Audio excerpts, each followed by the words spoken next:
Hi everyone, we'll be getting started in just a couple minutes here.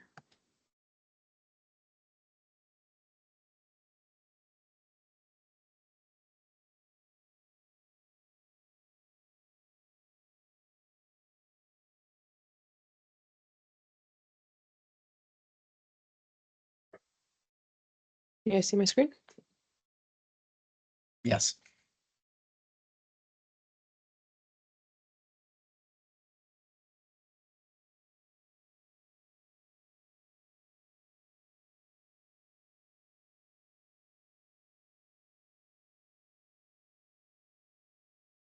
All right, I think we'll get started as people trickle in here. So good morning/afternoon, everyone, and welcome to today's webinar hosted by the CHA, Marsh Canada, HTEC, Liberty Mutual, and CIB. In this webinar, we'll explore existing industry standards, identify regulatory gaps, and discuss the future of demand for hydrogen insurance measures. So, back. So my name is Tony Saha, Marketing and Communications Manager at the Canadian Hydrogen Association, and I'm speaking to you today from Edmonton, Alberta, which is the traditional, ancestral, and ceded territory of many First Nations, such as the Cree, Dene, Anishinaabe, and Blackfoot. For those of you who are not familiar with the CHA, we are a national industry association established in 2009 with a history that spans over 50 years. With regional affiliates in BC, Alberta, and Ontario, we support our members with advocacy, communications, networking, and government relations.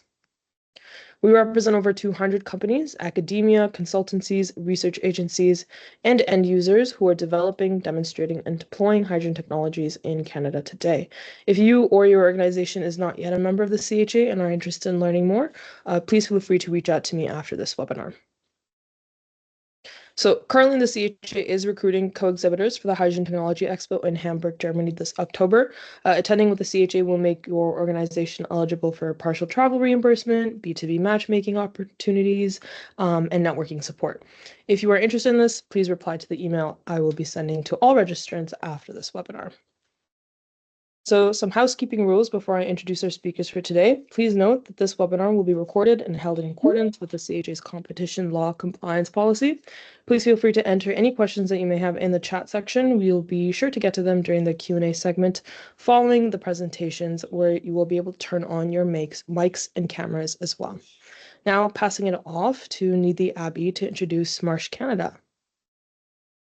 Hello, good morning and good afternoon, everyone. I am Nidhi Abbey. I am Vice President, part of Energy and Power team of Marsh Canada Limited. First of all, thank you everyone for joining in and investing this time.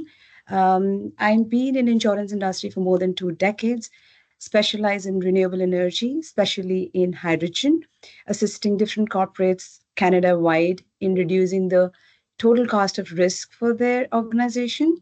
And really glad and looking forward to have an interesting discussion on hydrogen projects in Canada. I would hand over now to our practice leader, Brad Vescarelli.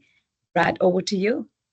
Yes, good morning, afternoon to everyone. My name is Brad Vescarelli. I'm the National Growth Leader for Energy, Power, Renewables for Marsh Canada. I'm a recovering lawyer with an MBA, so I have a few initials behind my name that I don't make any direct use of anymore. But for the purpose of this presentation, I'm also the National Hydrogen and Carbon Capture Specialist for Marsh and sit on our global committees and panels in this regard as well.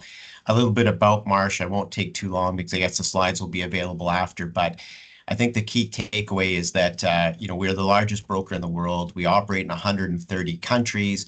But for the purpose of this presentation, the most important factors are that in Canada, we've organized over the last number of years as an industry expertise and practice under energy, power, and renewables with a focus on clean tech. So we have offices across the world to help assist in this regard. We've placed $6 billion worth of premium in the global energy and power markets. With Canada specifically, we have 285 clients currently in Canada. We have 50 plus specialists. So that's all I'll say about Marsh, and I'll pass it over to Colin to talk a little bit about HTEC and introduce himself.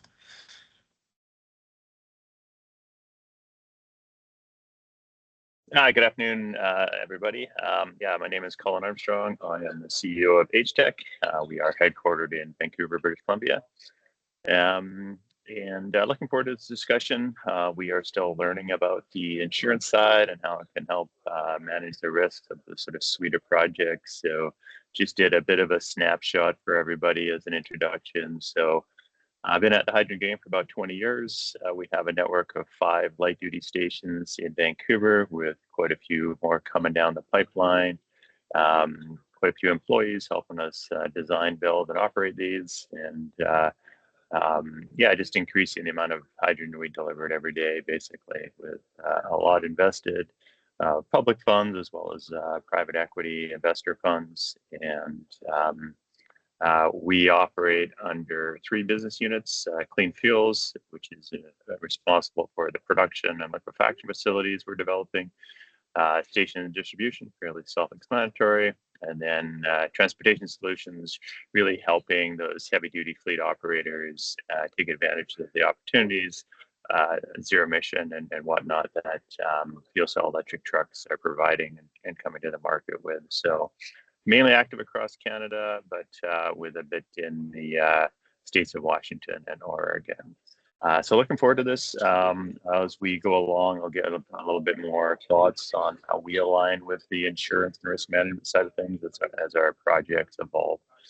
So looking forward to jumping into this. And one of our good partners, CIB, is up next, and Justin is going to introduce himself from CIB. Hi, everyone. Thanks, Colin. So I'm Justin Locke. I'm a senior manager on the investments team here on the CIB. I mainly focus on clean energy transition projects, a section of which involves decarbonization of the electric grid, so things such as renewables, transmission, energy storage, but also broader decarbonization of things such as district energy and hydrogen. And as Colin alluded to, we had the pleasure of working with Colin on helping him with financing his production and distribution and station segments of his business. Just a little bit of background about the CIB generally, just so that everyone has a good sense of what types of projects we can look at and what our focuses are. The CIB is a federal crown corporation that invests in infrastructure projects that benefits Canadians, so delivering public good and a lot of focus on reducing greenhouse gas emissions. We invest in debt with debt or equity capital, not with grants. But one of the key features is we invest in partnership with the private sector and alongside private capital. And the focus is to invest in revenue generating projects to help bridge Canada's infrastructure gap. So our goal is to deliver infrastructure faster, enable projects that could otherwise not happen, and we expect to recover our invested capital with a return so that we can recycle our capital in for investment in further projects. And Colin's projects definitely fit within this, and we were happy to support that. Overall, we've got 5 sectors that we focus on: green infrastructure and clean power, as I mentioned previously, public transit, trade and transportation, and broadband. And we also do focus on Indigenous partnerships, where we have a program, Indigenous Community Infrastructure Initiative, which supports infrastructure in communities and for projects that benefit communities, and the Indigenous Equity Initiative, which focuses on assisting Indigenous communities with equity investments. Overall, we've achieved 73 partnerships with almost $13 billion in commitments, and the infrastructure projects that we've invested in total nearly $36 billion in capital value. But overall, again, happy to talk more about the hydrogen space and our role as investors and how we can support that, and how we can work alongside partners such as Colin, and also with insurance companies such as Brad and Jeff's to cover off risks and make these projects happen. So with that, I'll hand that off to Jeff. Thanks, Justin. Hi, everyone. I'm Jeff Dusseldorp with Liberty Mutual Insurance. Really excited to be here. I'm our regional leader for Western Canada. I also am our national practice leader for energy and renewable business in Canada. So heavily involved across the energy sphere in Canada. just a quick overview of Liberty. We're one of the world's largest global insurers. We do close to 50 billion globally in annual consolidated revenue, with a history dating back over 100 years.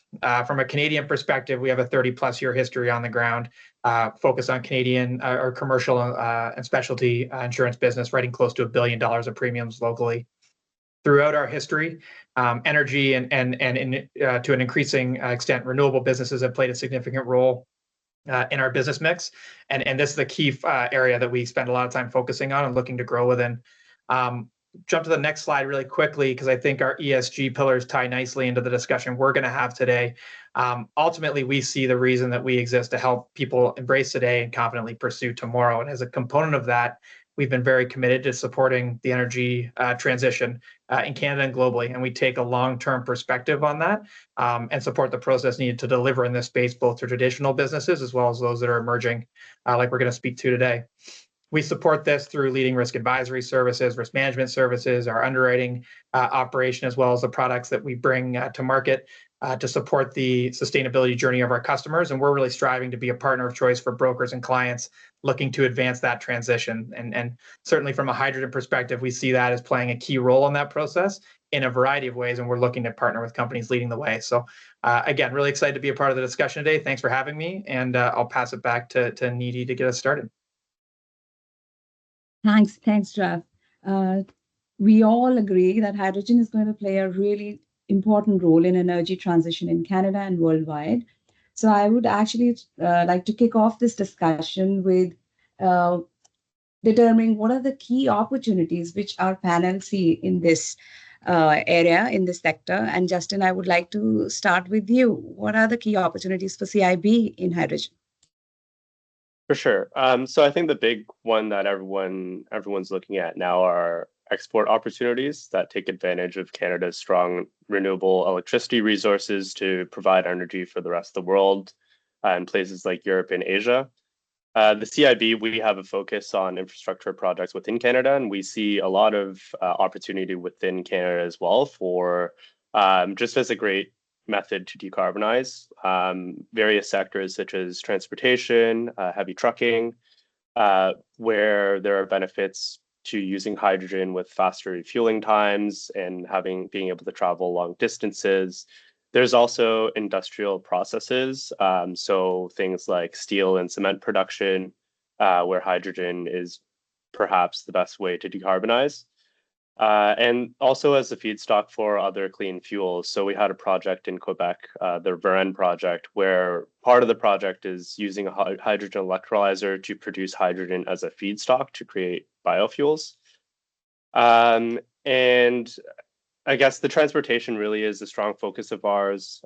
So that's why we made our partnership with Colin and HTEC.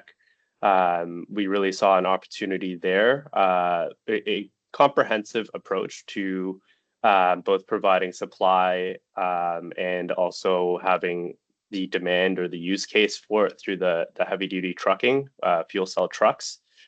And as part of that, this is really part of our charging and hydrogen refueling infrastructure initiative. So we do focus on investments in that sector. On the EV side, we are collaborating with leading electric vehicle network operators to enable the installation of fast charging ports. But similarly, on the hydrogen side, we're looking to support developers that are looking to build hydrogen refueling stations. Really to look, it's a little bit further behind than EVs, but we do see a very big opportunity there and something that we are very happy to support. And we look to really address the barriers to large-scale private sector investment in these areas, mainly things such as uncertainty in the rate of vehicle adoption. And so that's a gap we're looking to bridge, and hopefully when vehicle adoption builds up, then maybe more private investment can happen. But we're happy to invest now and catalyze that.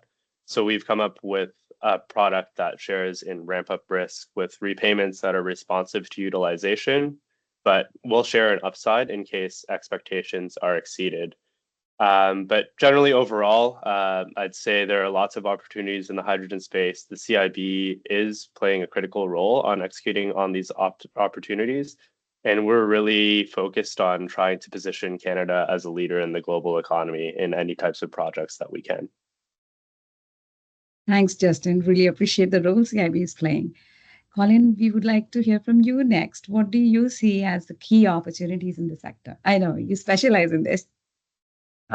Yeah, so we have decided to specialize in the transportation side of things. So providing fuel and solutions for zero emission transportation with carbon management, obviously, being one of the key drivers. So we overlap a little bit with the broader ones in the sense that if there's a major electrolysis facility or other low carbon production facility, we are happy to take a slipstream off that for, say, a liquefier that we can then transport those products to our fueling station and provide that low carbon fuel to heavy duty fleets, buses, and also light duty vehicles. Is still a fair amount of interest and momentum in that area.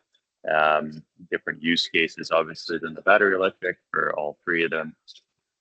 So we have decided also in that vertical integration to do a fair amount of in-house in the development and design side of it.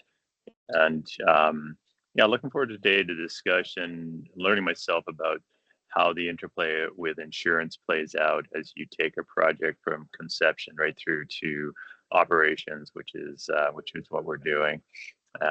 So yeah, our focus on the opportunity is definitely narrowed down primarily to the transportation market, as you can see, the suite of projects that we're doing. Thanks, Colin. Oh, this is a great opportunity for Jeff to tell us how, as Colin mentioned, from projects to operation, what are the opportunities, Jeff, you see for Liberty in this whole play? Yeah, thanks. So I mean, look, obviously from the insurance perspective, climate change has a significant impact on our business. And like I mentioned, obviously the energy and transition process is a key area of focus for us. So when we step back and how we're looking to support our clients, both traditional clients on that journey, as well as the emerging segments that kind of Colin and Justin touched on a little bit, we're really taking a focus on the full gamut across the industry, right? So we're looking at, green and blue hydrogen opportunities coming online, hydrogen derivative opportunities, as well as those that are bolting on and enhancing decarbonization of existing industry being a key focus for us. So stepping back on a project perspective, we see our role and our opportunity to support Canadian and global businesses engaged across the sector, not just through the risk transfer component, but also the development of tools and resources, bringing information from a global perspective, giving our perspective on the evolution of this industry, because this transition is accelerating. And so opportunistically for us, we're aiming to be a technical partner on the risk side,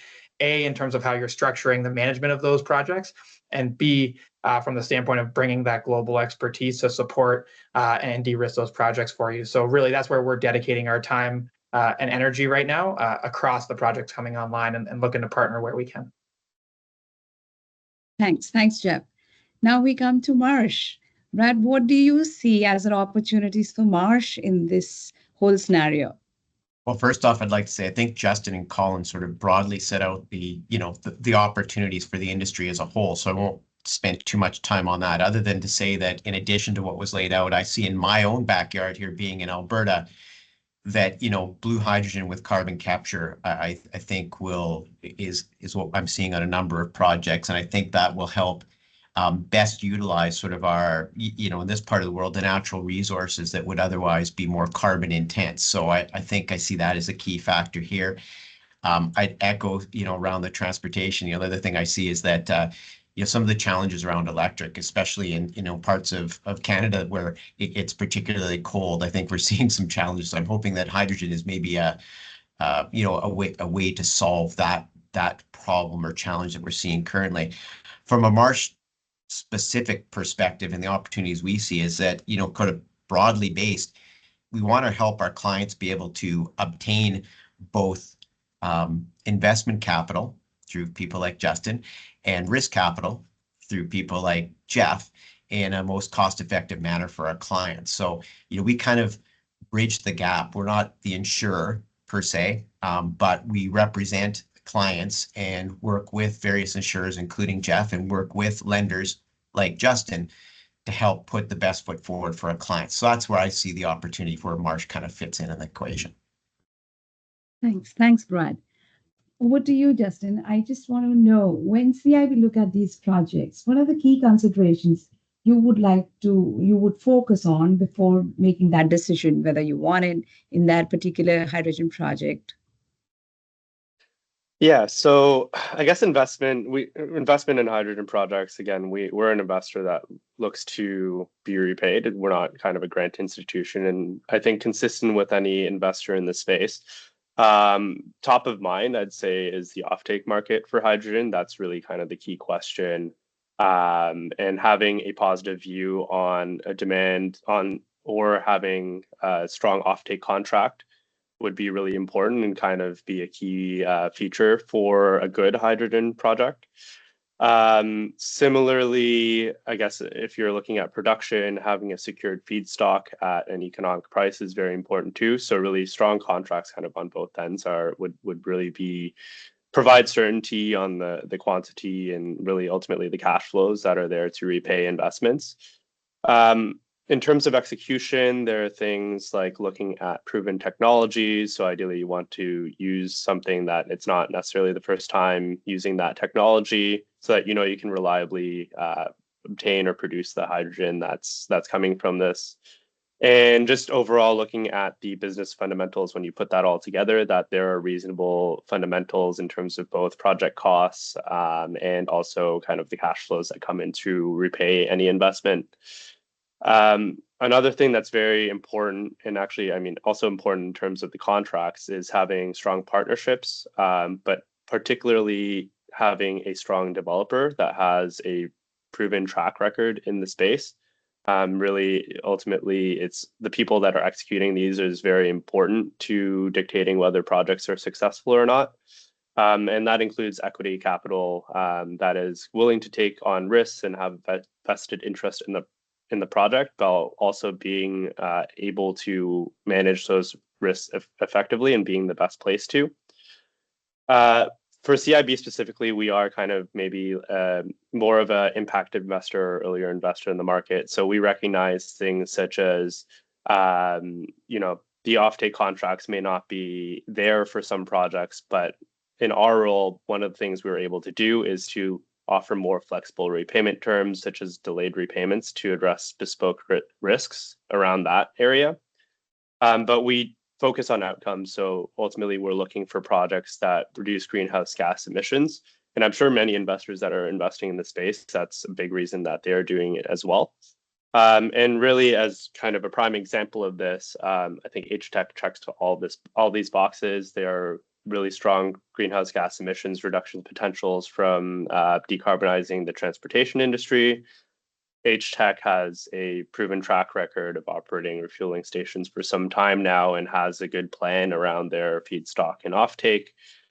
And we're happy to invest to provide kind of that financing to unlock that project to happen now, where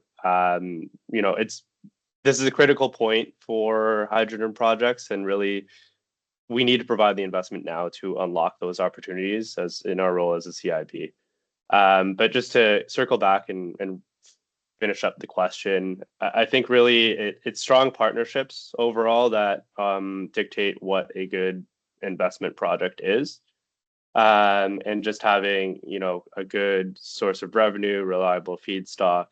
And again, for us, we really focus on the greenhouse gas emissions reductions.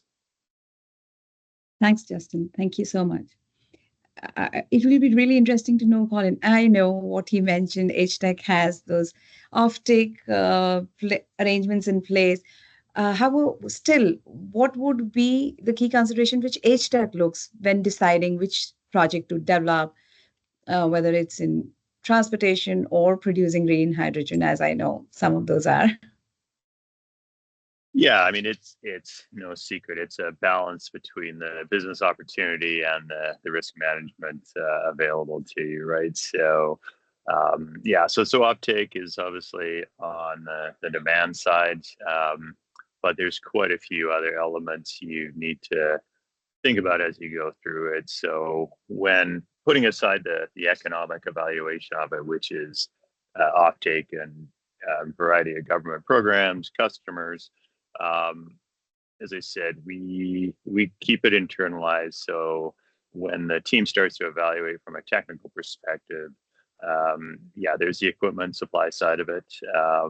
It's sort of a reasonably mature set of products coming into the hydrogen infrastructure side of things, which is good. That helps people feel comfortable with it.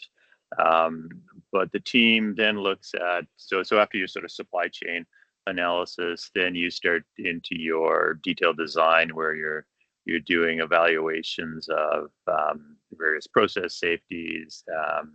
You're doing what's called HAZOP, hazard analysis, hazard operational analysis.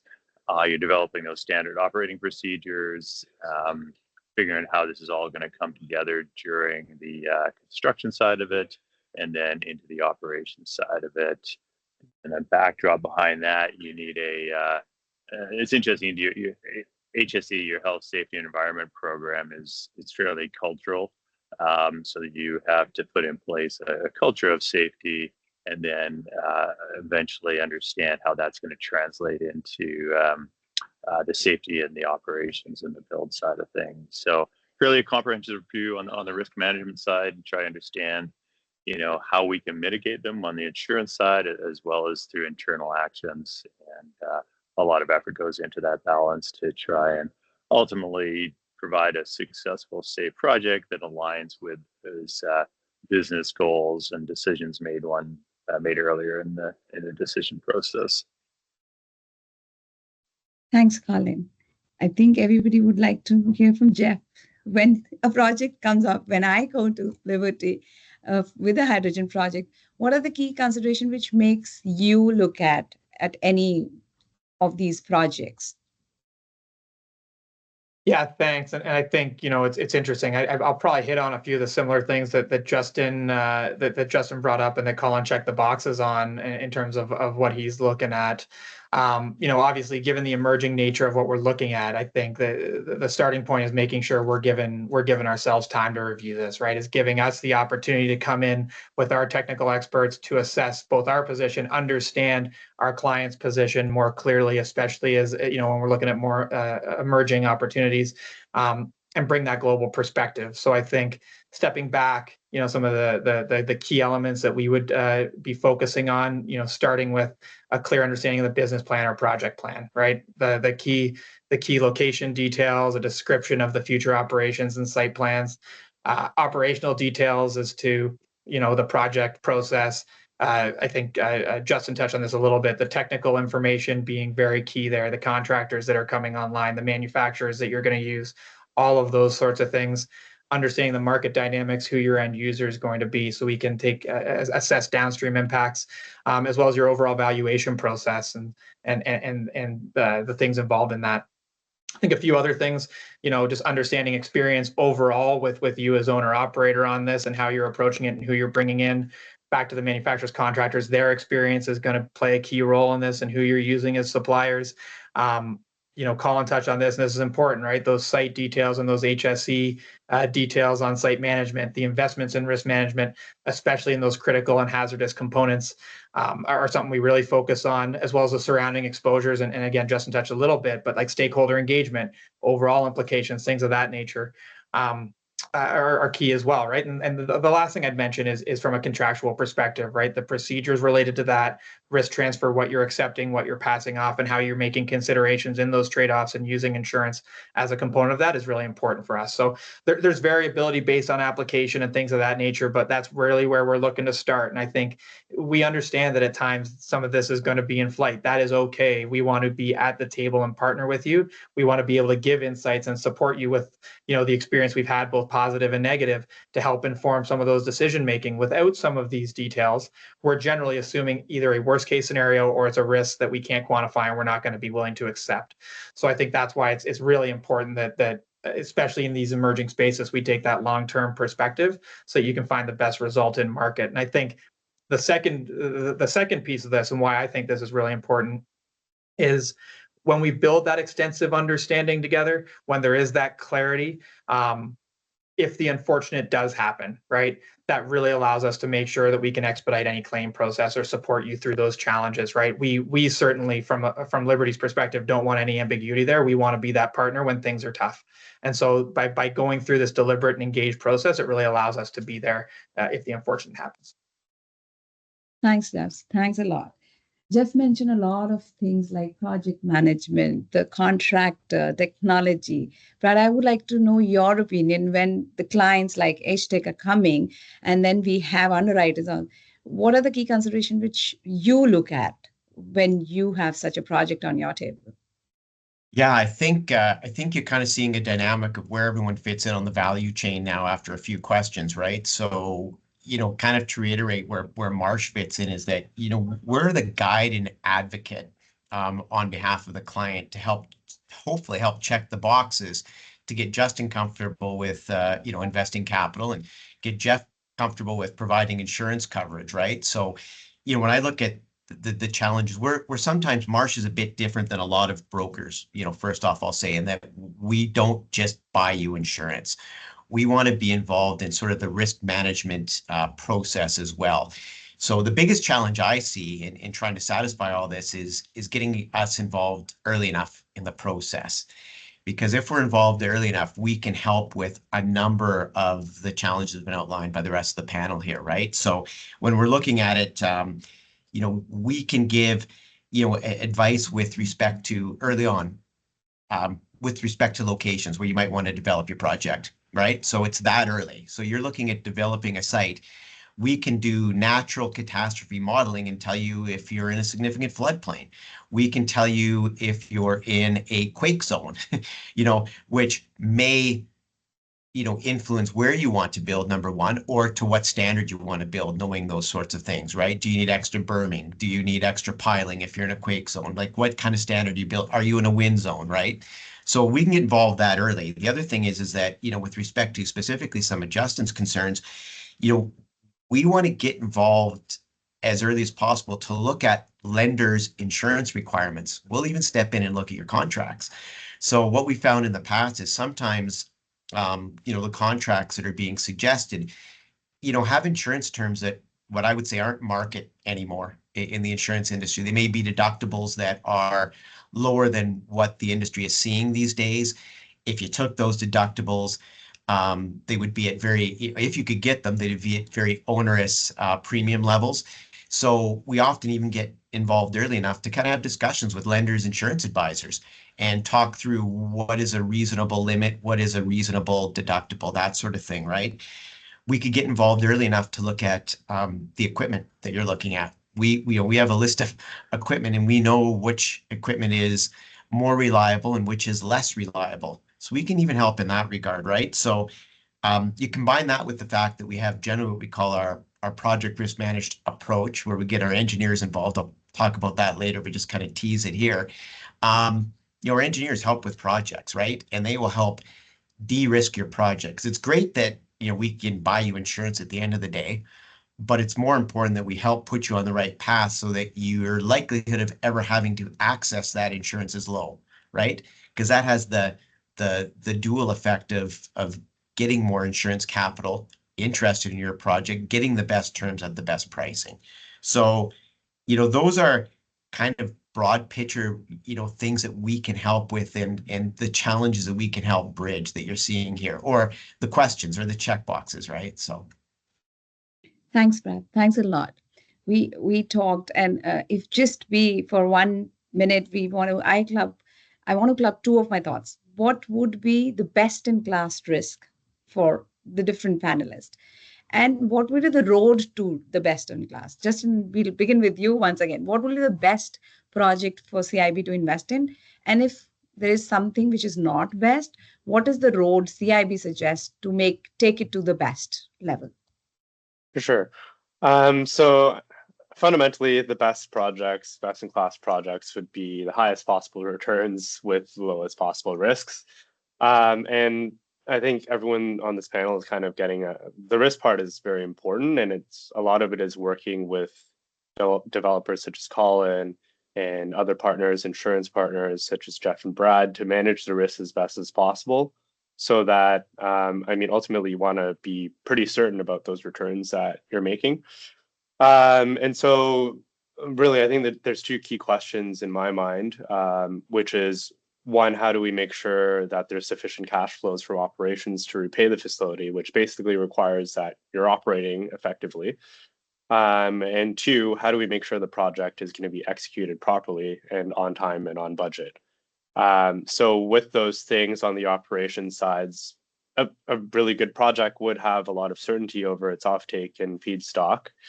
And also certainty of cash flows from, in this space, government supports are very important, things such as carbon credits and ITCs. But many projects, that's kind of like a very best case scenario and maybe not where everything's at right now. And that's where we may want to look at other supports that there might be in these areas to provide us with a little bit more certainty on it. Having a line of sight to obtaining and selling carbon credits is pretty important as well in that respect. Line of sight to realization of ITCs. These are pretty important supports for the execution of the projects. And going back again to having proven technologies and equipment, I think both Jeff and Brad have alluded to that as like being a very important. The technical aspects of the project, having experience, EPC and operator, and just generally good compliance with safety and industry standards. Usually we step in at a time where there's detailed design and there's selected EPCs, so we're able to evaluate all of those things. When I say we, I think I'm mentioning kind of just the general investor, but I do want to mention that the CIB, again, in our role, we are looking to invest early on and support projects and help push them forward. So I do want to take a quick second here to just mention that we do have a program to support FEED studies, which is perhaps a little bit earlier than some other lenders might be willing to invest in. But in our role, we're looking to do that so that we can support the evaluation of these risks at an early stage and really take that project to a stage where it's investable, and we can involve parties such as everyone else on this panel that we can get in early. I think is a good idea, and really highlight what the risks are, what they can be managed, and have them managed by the parties that are most best suited to address those risks. So I think that's really it. The best in-class projects have, again, highest returns with the lowest possible risks, but that's kind of a best case scenario. And really what we're looking for realistically is just to have a good management of risk by parties that are well placed to take them. Thanks, Justin. Thanks. Of course, we know best is like the dream, but yes. So we all want to know what is the road towards the best if we are not yet there. And Colin, in your opinion, what's the road which EdgeTech is on right now, and what we can do? And of course, we'll come to insurance and risk management later, what they can do to help you. Yeah, so we're in a world where the likes of Justin and crew tell us exactly that what they want, the best returns and the lowest risk. Our job is to map out the path, like you say, on both of those, and what is the elements you need to do to go down the two paths here. So I think for the audience here, understanding risk is important from a very beginning. So risk is two elements: the understanding of what could happen and how often or likelihood it could happen, and then the other half is what is the impact if it happens. So you need to start from that perspective and then manage how do you stop it happening, how do you mitigate the impact of what happens if something is triggered. So as I said, trying to understand right from the initial get-go. And I appreciate the comments on Marsh getting, or maybe it was Jeffrey getting involved early. I think that's important. Something we're learning too is, when do you have those early discussions? And I think we talked in this preparation for this about helping the audience understand what insurance products are available that can help on that mitigation And I think Marsh's role is important. They're suggesting they're helping on that, getting to the understanding of it and going down that path.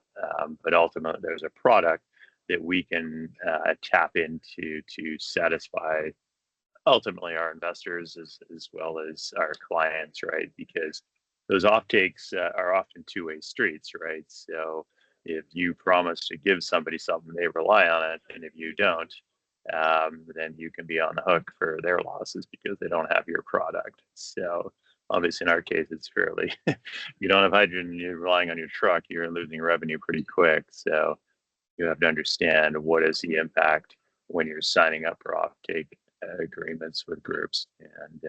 And then even further on that, you know, how robust is that client if you're banking on them and your insurance provider or your investors is banking on them. So yeah, so lots of elements on each road, but I think the fundamental understanding that you have to figure out how to mitigate your risks, understand them, and protect yourself. And those strategies, you know, it's about stopping the escalation, right? So, and then ultimately insurance becomes a pretty good backstop in a lot of cases. So I think, yeah, I'd be interested, you know, as we talked, Brad, Jeff, if you could just give her an overview of some other products that, you know, we obviously are purchasing, but for the rest of the audiences, we, as they go down the path, starting with, yeah, I mean, there's engineering or insurance for early engineering designs that your engineering company should have, and that would be very helpful, I think.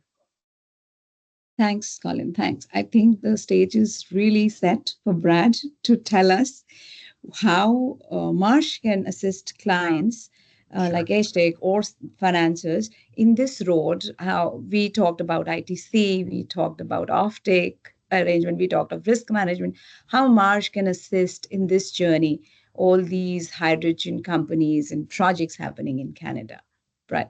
Okay, well, for myself, I've been relatively brief to this point, so this is probably where you're probably going to hear too much from me. But there's sort of two aspects here, right? You want to de-risk the project, and then you want to get the best risk transfer insurance terms you can, right? So let's start to talk initially about de-risking, right? Because I think this is what Jeff wants to see, and to a certain extent what Justin wants to see. So when you're de-risking, and this is where I say get involved early, right? So right off the hop, we can help you with through our project risk managed approach, project risk mapping or developing a risk registry. So number one, identifying what are your risks, right? So that's kind of step number one, right? Including, you know, in around you have risks about your location, what are those and how can they be mitigated? And then we can get together and do what's called a design phase risk review, right? And at that stage, we're helping do some modeling around if you have an event, how extensive would the event be, right? We would look at your plot plans and we would make recommendations, and not from an efficacy standpoint, but from a, you know, maybe you have two critical units too close together. Maybe you don't have enough spacing. Maybe you don't have enough safety systems. We would give that advice early, right? And the advantage to that is that you're not having to refurb after the fact and go through, you know, expensive, time-consuming retrofits after. You're getting that advice on the front end, right? So that helps de-risk, but ultimately it's going to help put you towards that best-in-class category, right? When a Justin or a Jeff comes to look at your project, right? You know, and then we take that, we provide what's called a course of construction report. And what this really is it's a summary of all the good things that you've done from a risk and insurance perspective, including who your partners are, what your maximum loss scenarios are. And we take that and we use that to present to underwriters like Jeff and put your project in the best light. You know, in addition to that, we'll do, like I said, we do contractual reviews, and not just lenders contracts. We would look at contracts that you might have with your main EPCs, right? And, you know, look at terms there, because one of the ways we can de-risk your project is to help you with your indemnity clauses, help you with how much risk you're taking on contractually or not, right? And then we can, you know, decide, you know, how much you want to transfer or retain, right? So make informed decisions. And, you know, again, all this engineering goes to putting together a project that is seen in best light to help you get that insurance risk capital. Now, In addition, Justin said a couple of things that are interesting because that helps you get what most people see as the traditional risk insurance, right? It's your property, it's your liability if you damage third-party property or third parties. And that's great. We need that. But there's other things that are sort of what I'd call non-traditional insurance products, right? Like we have off-takers coverage, and it's not a panacea, but what it can do is help with non-investment grade off-takers, right? So if you're short of an investment grade, it's like a trade credit coverage, right? So, we can get those off-takers insured, which may give someone like Justin a little more comfort that your off-take agreement is satisfied, and we can do that over the long term, right? We are also in the US, we have a very developed insurance tax credit scheme. That's because the US scheme's been developed for longer. So we have products that will insure your tax credits in the US. We're working on doing that for Canada now, right? So those are things that would be helpful. We can go out and source you efficacy coverage or warranty coverage if you're a manufacturer. And those sort of things, again, I think give comfort to lenders that you have long-term solutions, and also sometimes like things like warranty. If you're a electrolyzer manufacturer, it might give you a differentiated advantage in the marketplace to go out and sell yours because you don't have the typical short term. You can get a longer term extended warranty on your product, right? And then the other thing Justin mentioned was start time, right? And he said, sometimes delays in starts, especially if you have set requirements to start producing at a certain point can cause problems. Well, we can get you what's called delay in startup coverage for your project. And it's the project version of business interruption. Not necessarily an inexpensive cover, but something that if you desire or it helps you be able to obtain capital at a lower rate, may be advantageous to you. So that's a lot of words in a very short period of time, but those are things that we can assist with to help de-risk projects and hopefully give underwriters and lenders a little more comfort in your project, right? Thanks, Brad. Thanks a lot. Brad did mention how Marsh can support, but I would be, Jeff, to you, how do you see you and Liberty? You did mention a few points. Liberty can assist clients in their journey towards the best-in-class risk. But just to pick up some very few briefly, I think we are running out of time. What are your best-in-class, how Liberty can assist the hydrogen companies? Yeah, thanks. And yeah, I acknowledge we're tight on time. I could go on for this for some time. Look, I think a lot of it's been touched on, right? Like ultimately, we're looking for that transparency, right? Coming to the table and allowing us to be a partner on your journey throughout the process. We want to come to the table and provide the information and details. The reality is that while we completely appreciate and love the fact that our clients are always anticipating and planning for the best case scenario, we are planning for the worst. And we want to bring to you that global experience that we have, whether it's with global supply chains, whether it's with our understanding of things like electrolyzer manufacturers around the world, the applications that have had success or lack thereof, whether it's the technology suitability for different climates. All of these sorts of things are things that we've experienced in different parts of the globe. And so really just allowing us to be a partner in that journey, not coming to sell us, but really engaging in a partnership approach.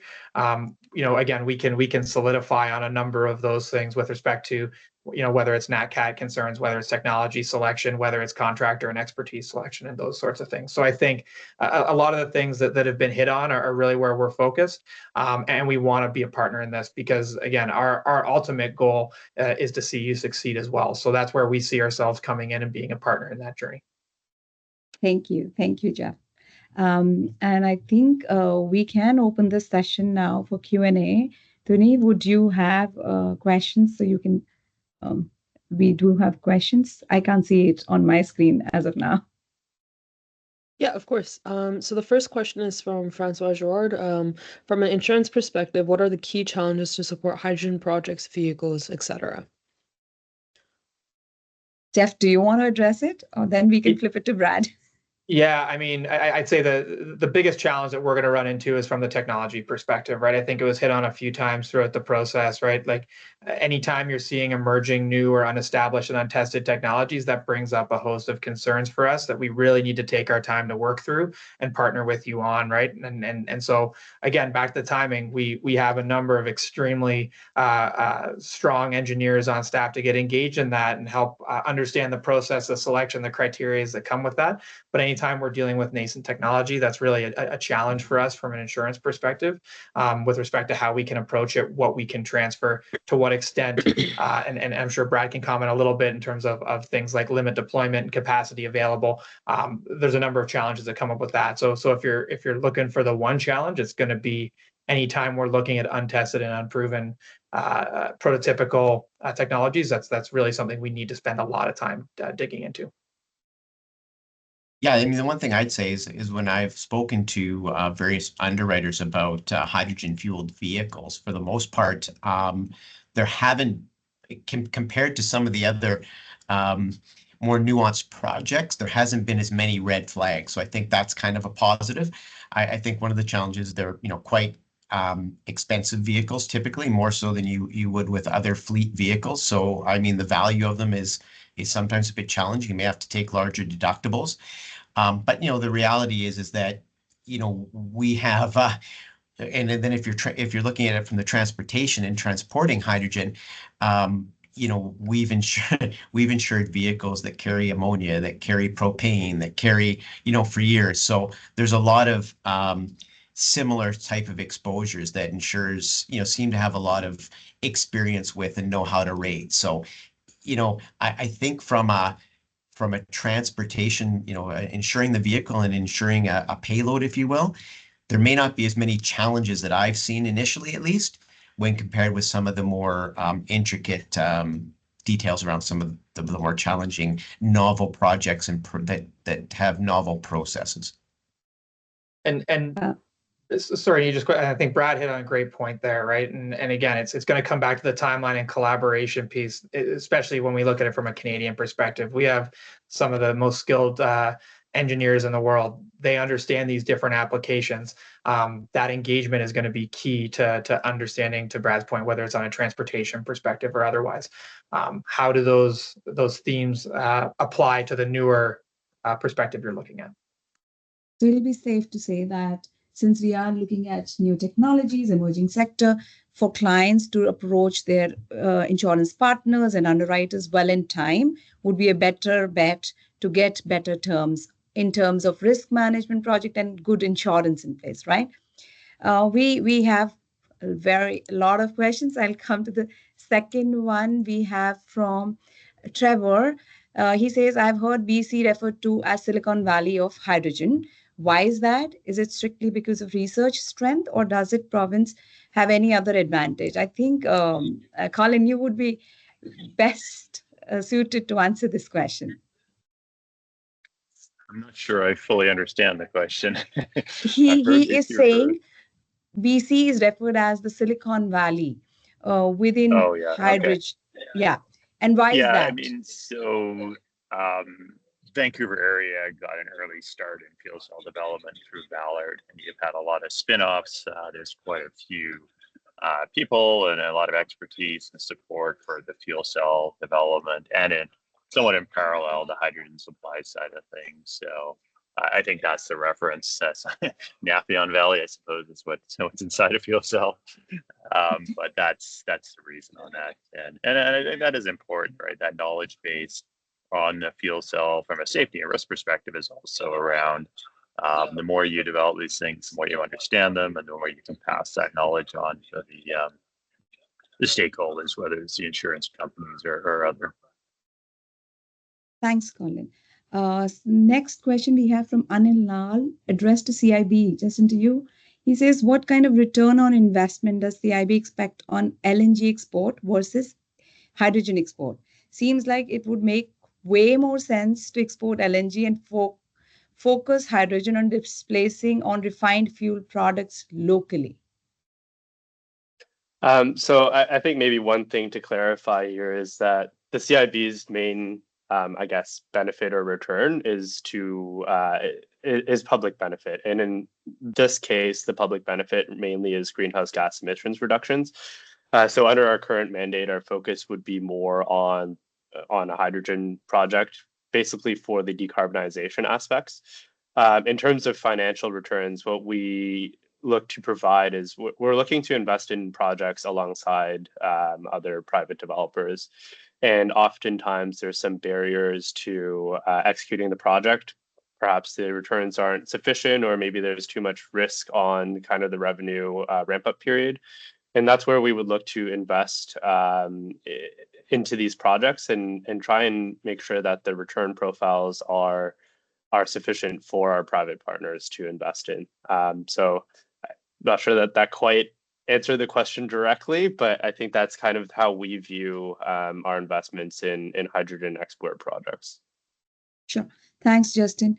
This is two insurance experts. We have this question from Pranshu. Does hydrogen infrastructure projects insurance generally have special condition or consideration over other general project insurance? And if yes, what are the key challenges? Brad, do you want to answer? And then Jeff, maybe you can add on to it. Sure. Let me say more generally. I think hydrogen projects have predominantly the same general considerations as any other project, right? And I think you saw us talk more generically about, best in class, right? Proven technology that can apply to any industry, right? Not being in NatCat zone, natural catastrophe zones. Those things are important regardless of your project, right?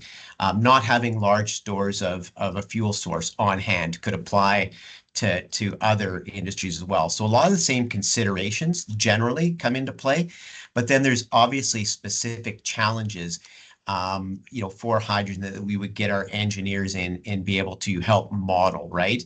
So, it might be an explosion event, right? I think hydrogen is, generally seen as relatively benign, except for a few odd circumstances with respect to the health of individuals if there's a release, right? So, that's different than if you were dealing with sodium chlorate release or something like that, for example, right? That would have a much bigger impact if that sort of drifted across the skies. So, there are specifics, but generally, sort of, we'll call it 85-90% of the considerations are very similar.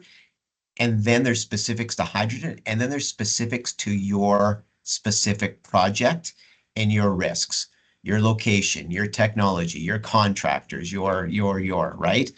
And those are things that I think would be important, and why we got to get on it early, right?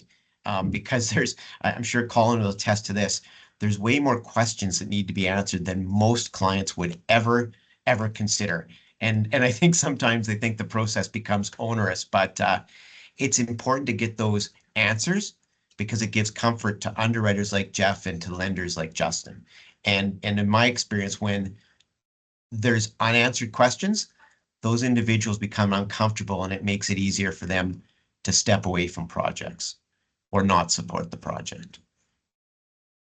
Yeah, I think you summarized it well. I think the framework of how we look at these is consistent across major kind of energy projects. And then it comes down to the specificity of what you're looking at. To what extent is that a newer technology versus traditional? Again, location details, all of those sorts of things where we're going to drill down to the level of specificity on a specific project that we're looking at.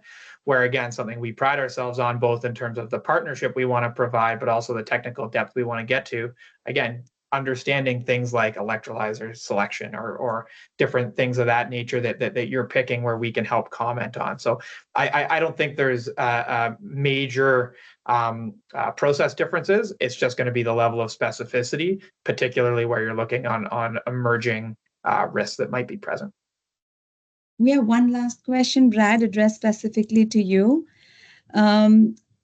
It is from Elise. You mentioned that there are specialists at Marsh that focus on hydrogen. Can you please recommend okay, so contact would be shared. She's asking for a contact who has experience obtaining company level professional liability insurance for work in hydrogen fuel cell products. So specifically for hydrogen. I think if there's any, come to me And I always joke that I know a little bit about everything, and I feel like I'm the GC or the general contractor at Marsh. So bring it to me, and I will get you in touch with the expert in each of those discrete little areas. And yes, we have a project professional expert that I would get you in touch with. And for everybody's benefit, our contacts of all the panelists would be shared with the audience. So if you have any questions which are not answered yet, I know there are more questions, but because of the timelines, you can always send it individually. And over to you, Dharani. And that marks the end of our panel. So thank you so much to all of the speakers today and our moderator. If we didn't get to your questions, I will be sending the recording of this panel session as well as CCing all of the speakers. So if you wanted to direct a specific question to a specific speaker, you will be able to do so then. And with that, that's the end of the webinar. Thank you so much for attending, and I wish you all a great rest of the week. Take care, everyone. Thanks, everyone. Thanks, everyone. Thank you.